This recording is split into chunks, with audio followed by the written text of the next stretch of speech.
బ్రెడ్తో veg sandwich ఎలా చేసుకోవాలో చూసేద్దాం. దీనికోసం శాండ్విచ్ బ్రెడ్ని తీసుకోవాలి. అలాగే ఒక ప్యాన్లో ఆయిల్ వేసి వీడియోలో చూపించిన విధంగా ఆలు, క్యారెట్, క్యాప్సికమ్,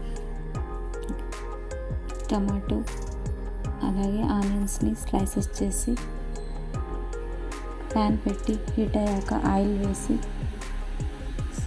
ఆనియన్స్ అలాగే క్యాప్సికమ్, క్యారెట్ వేసి వేయించాలి.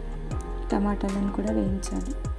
ఆలు వేసి వేయించాలి. ఇప్పుడు సరిపడా ఉప్పు, కారం, అల్లం వెల్లుల్లి పేస్ట్, గరం మసాలా యాడ్ చేసి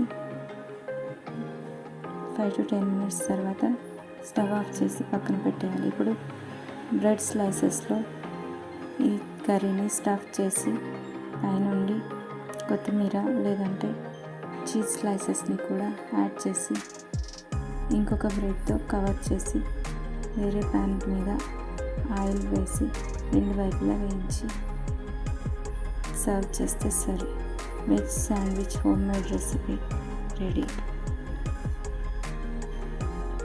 Hope you all like this video. Do like, share, subscribe my channel. Thank you.